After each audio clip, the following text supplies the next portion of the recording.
From here, that's Juan Juanico Bridge. Santo Niño Shrine.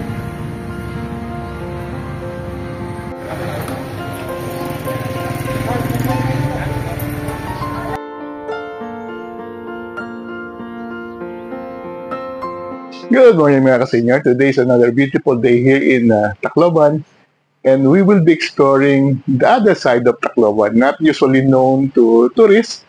We're not going to San Juanico Bridge or the MacArthur Landing, but we will be exploring some of the hidden sites here in Tacloban with my friend who is a Taclobanon. So we're going to show you what else you can do in Tacloban, the museums that you can visit, the restaurants, and even some of the areas that were affected by Typhoon Yolanda. So join me as we explore hidden Tacloban. Let's go!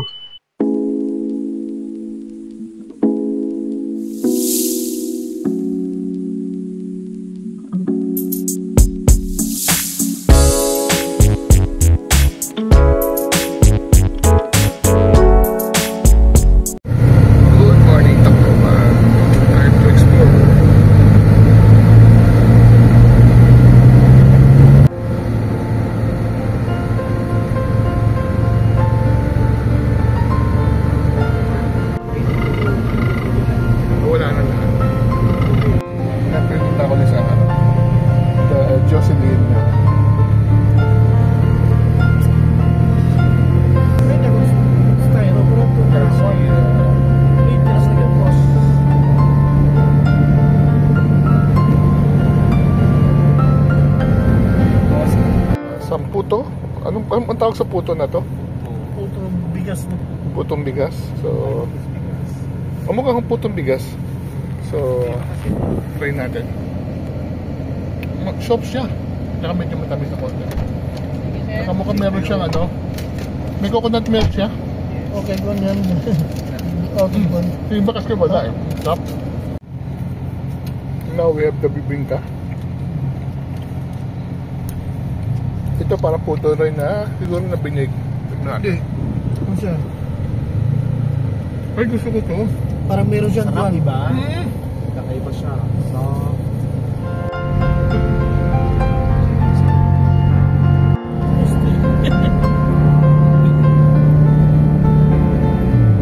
sayang naman.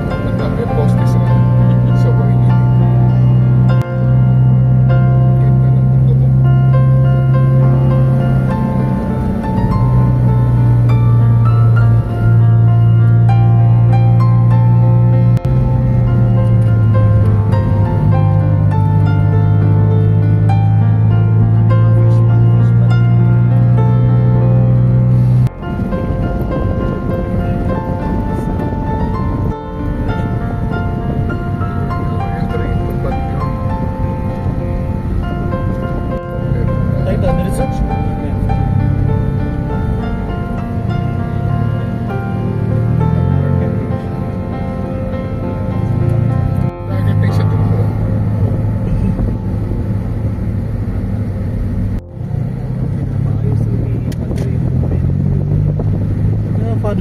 Just arrived at the Church of Patbangon dito sa Leyte. Kundi pagpahubog ang Espiritu Santo. Kaya kung maliit ang lugod niyo at iyo Espiritu, din mga pag-ampo. Addressing one another in psalms and hymns and sidahan iyo mga kasing-kasing, giving thanks always, Father, why we have those who eat of me,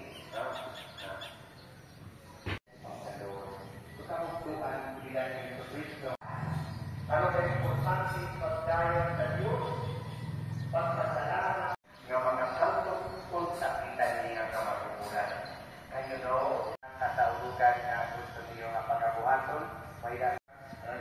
Wala yung kita magkadisin, sige natin social hall, tawon, sige kita nga itong pangahon, sige pangahon.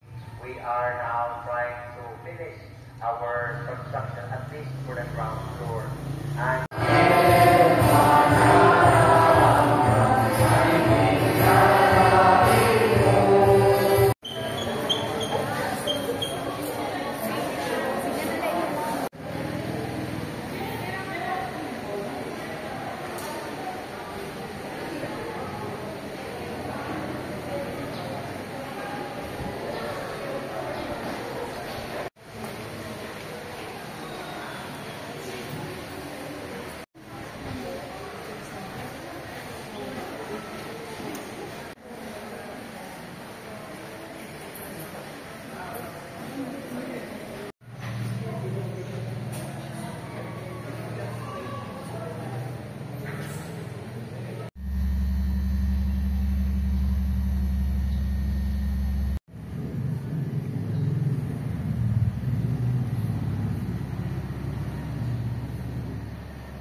Diretso lang.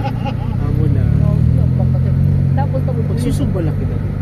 pagka alas 12, katong amot tigaw paggawas. Nagkip. Trulala. Isda. Talura. Talura. Luna. Kasi yung nila, yung isang wala lang ilong.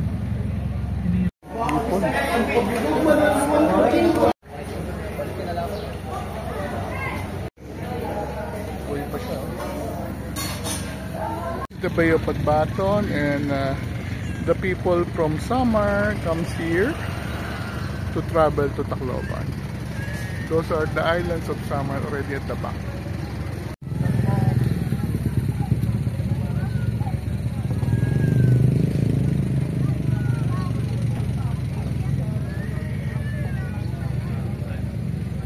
Hindi pwede yan. Diyan sa gitna maganda maglagay ng ano honeybee. Ano yung naka-contour na yan, no? Ang lunch dito sa ano to? Babato. Ito, meron tayong fresh alimasag from the market, from merkado. Buhay pa kanina yan. Hello! Meron nagwan. Direkita. So, The kamote. So let's eat kamote. Sariwang-sariwa yung kamote. Isda na lang. We have lechon Tacloban, and the sauce is vinegar and salt. So taste test. Let's try the lechon of Tacloban. Tabaw. Balat. Dip in vinegar and salt. Salt lang, walang Kulang ng lasona, which is garlic, and then sili. But let's say, let's try. Sarap, oh. kukuha niya yung kuha ba? Huwag dito. Tinola Tinola. simpler. Sinoyan simpler. Yeah, tinola na mas devoid of complexities. We're having lunch dito sa, anong lugar to? Babatngon. Babatngon. Farm ni ano, Matilda's Farm. Matilda's Farm. ayaw may pupunta ng ano. Soup. Fresh from the sea. From Mercado. Hindi siya kakain. Oh, sige, likod. Pag once, hindi siya. We're here at Holy Cross Memorial Park in Tacloban, and this is the mass grave of the victims of Typhoon Yolanda. So they can no longer identify the person, so they were just buried in this mass grave. Imagine. Wow, very tragic. During Yolanda,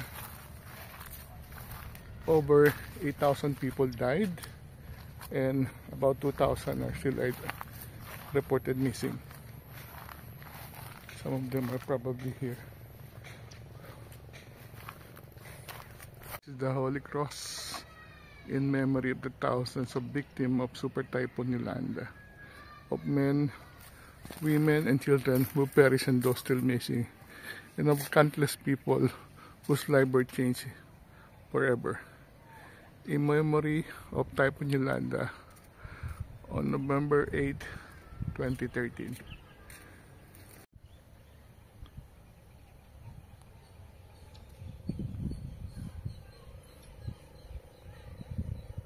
There's still so many places like this in Tacloban. This is just one of the many.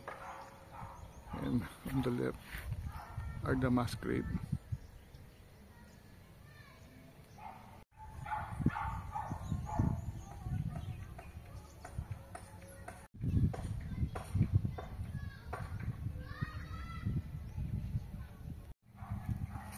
These are the names of the people who perished on that fateful day in 2013.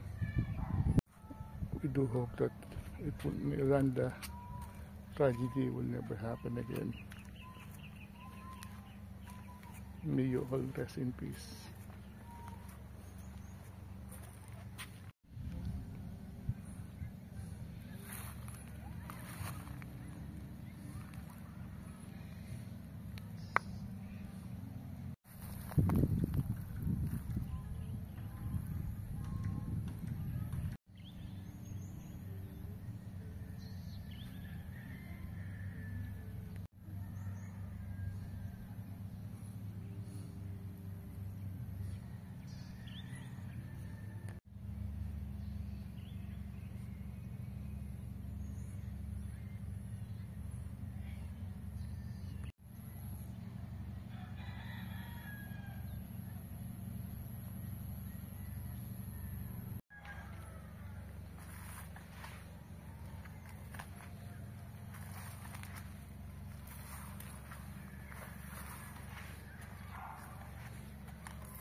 Real. Tapos diretso. We are at the bypass road. No, San Juanico. Ayun doon sa may. The bypass road overlooking the San Juanico Strait. And from here, we can see San Juanico Bridge. This is the bypass road. The bypass road. Here is the view of San Juanico Bridge.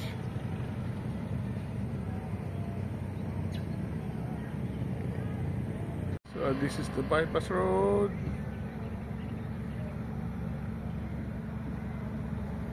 And from here, that's San Juanico Bridge at San Juanico Strait. Carla Estrada. Ah, meron pa. Kasi nagkapas na tayo. Ano ng bundok?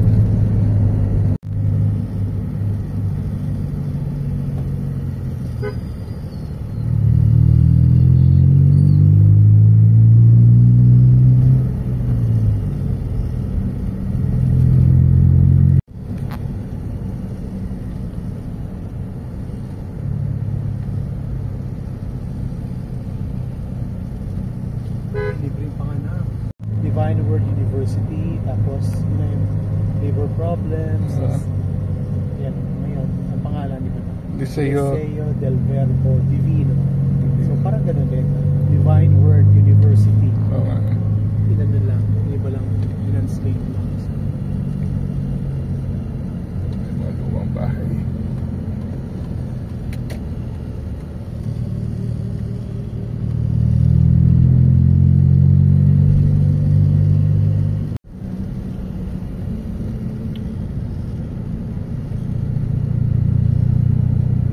Ano itong building na so to? People Center Library to before. Ano na siya ngayon? I don't know where the books are now. You know, People Center Library. Sa lahat, natin Santo Niño Shrine. Santo Niño Shrine.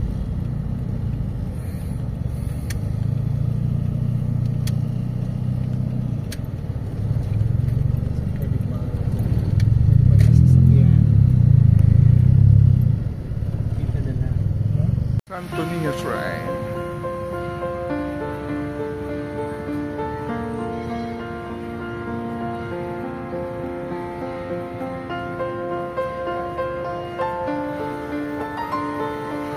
Hi folks, we are now in Tacloban and for the first time we will be visiting the Santo Niño Shrine.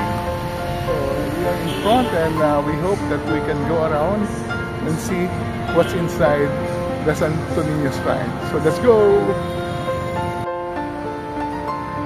Shrine.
So it was an awesome experience to finally see the Santo Niño Shrine or the Romualdez Mansion.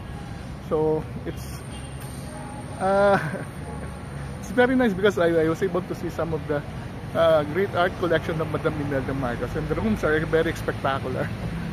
Inside the campus of EBSU, Eastern Visayas State University, and inside the campus is one heritage structure. It's a Gabaldon school that probably dates back from 1920s.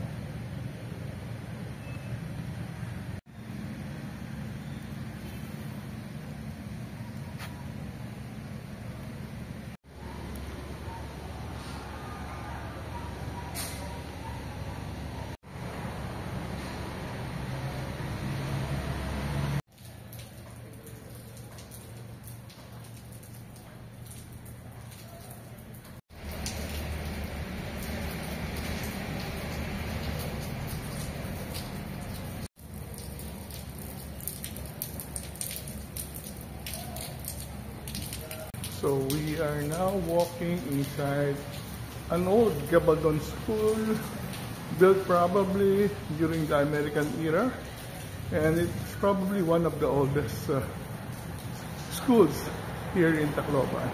And this one is inside the campus of Eastern Visayas State University. So we can still see some of the old design. This is the Sampaguita glass, and the wood is very hard. And normally during those days, there should be 6 rooms, grade 1 to grade 6, and the middle one used to be used as a stage during graduation or any other school celebration. So happy that we saw this Gabaldon School here in Tacloban. The campus of Eastern Visayas State University. This university was established in 1907, one of the oldest also in Eastern Visayas.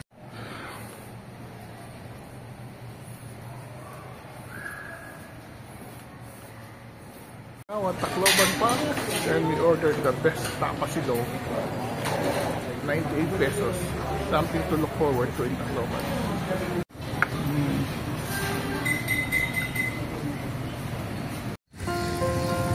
Spasio.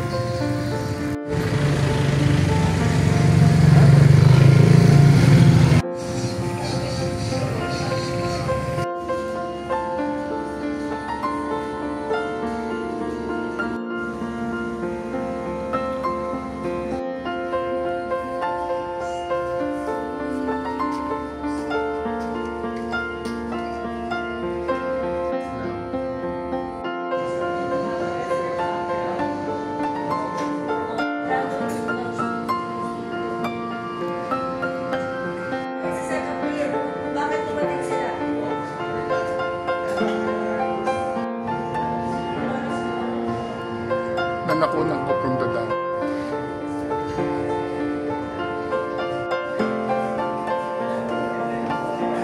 Halika kami ganito.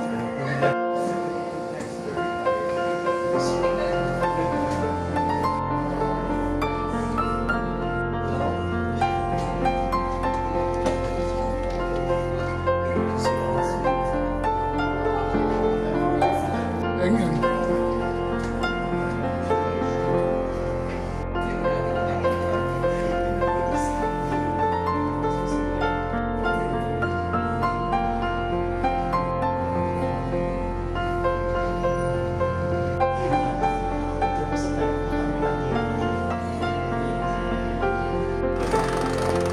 Jonathan. It's an old gramophone dito sa Spasio.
top of Hotel Alejandro.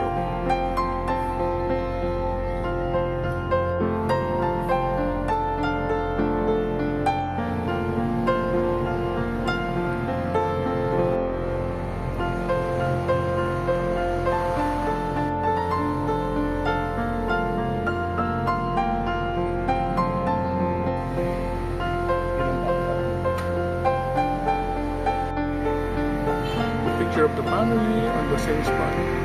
The new house.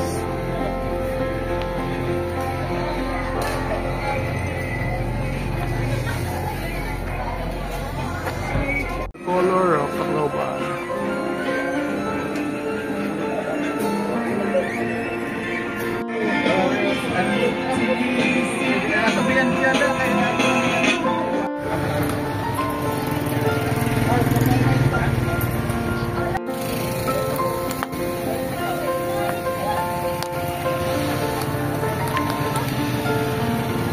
Seafood galore. Kaming fish. Advance. Iho-iho from the Rakas. Rakas and the puso. Mabaon kami. Seafood. Sarap. Pang-sinihan tayo. Hi folks, we just had a shower after a long day exploring the unknown parts of Tacloban. Today and yesterday, we had fun visiting those places that are not usually visited by tourists. So we started very early. We had breakfast at a carinderia called Paris. I had a very good fish broth, and from there we drove to Batbangon, a coastal town in Leyte, where we had a mass at its Vicente Ferrer Church, visited some very miraculous statues, and after that we went to the market. I saw that this place is actually a port going to Samar, and we bought fish and crabs, and we cooked this at my friend's house, and we had a very sumptuous lunch. After lunch, we drove to the bypass road, and we saw a very nice, spectacular view of San Juanico Bridge. After that, we visited the Holy Cross Memorial Park, where we saw the mass grave of those who perished during the wrath of Typhoon Yolanda. It was a very touching place, very heavy on the heart, because we know that many of the people buried there are not yet identified. After that, we took a detour and visited the Santo Niño Shrine and Heritage Museum. My first time, I've been wanting to visit this, and especially now that it was badly damaged by Yolanda, and we saw some of the artifacts still there. From there, we went to Espacio, another gallery. It's Espacio Restaurant and Gallery, a vintage gallery of things that are during mostly war memorials, and we saw how passionate the owner is. From there, we went to another old house that has been converted into a hotel. This is Hotel Alejandro. And after that, we went to the barbecue spot, the local barbecue spot, where we bought local barbecue and puso. We had this for dinner at a seafood restaurant. And after that, we tried the Tacloban tapa or pares, which is also very good. I'm very happy that I was able to see some of the sites that are not normally visited by tourists, and I'm glad that my friend, who is a blue-blooded Taclobanon, accompanied me to these places. I hope you enjoyed these places, and if you do have time, visit them when you come to Tacloban. So with that, I'd like to thank you very much for watching this vlog. Travel while you can. Until our next vlog, see you soon.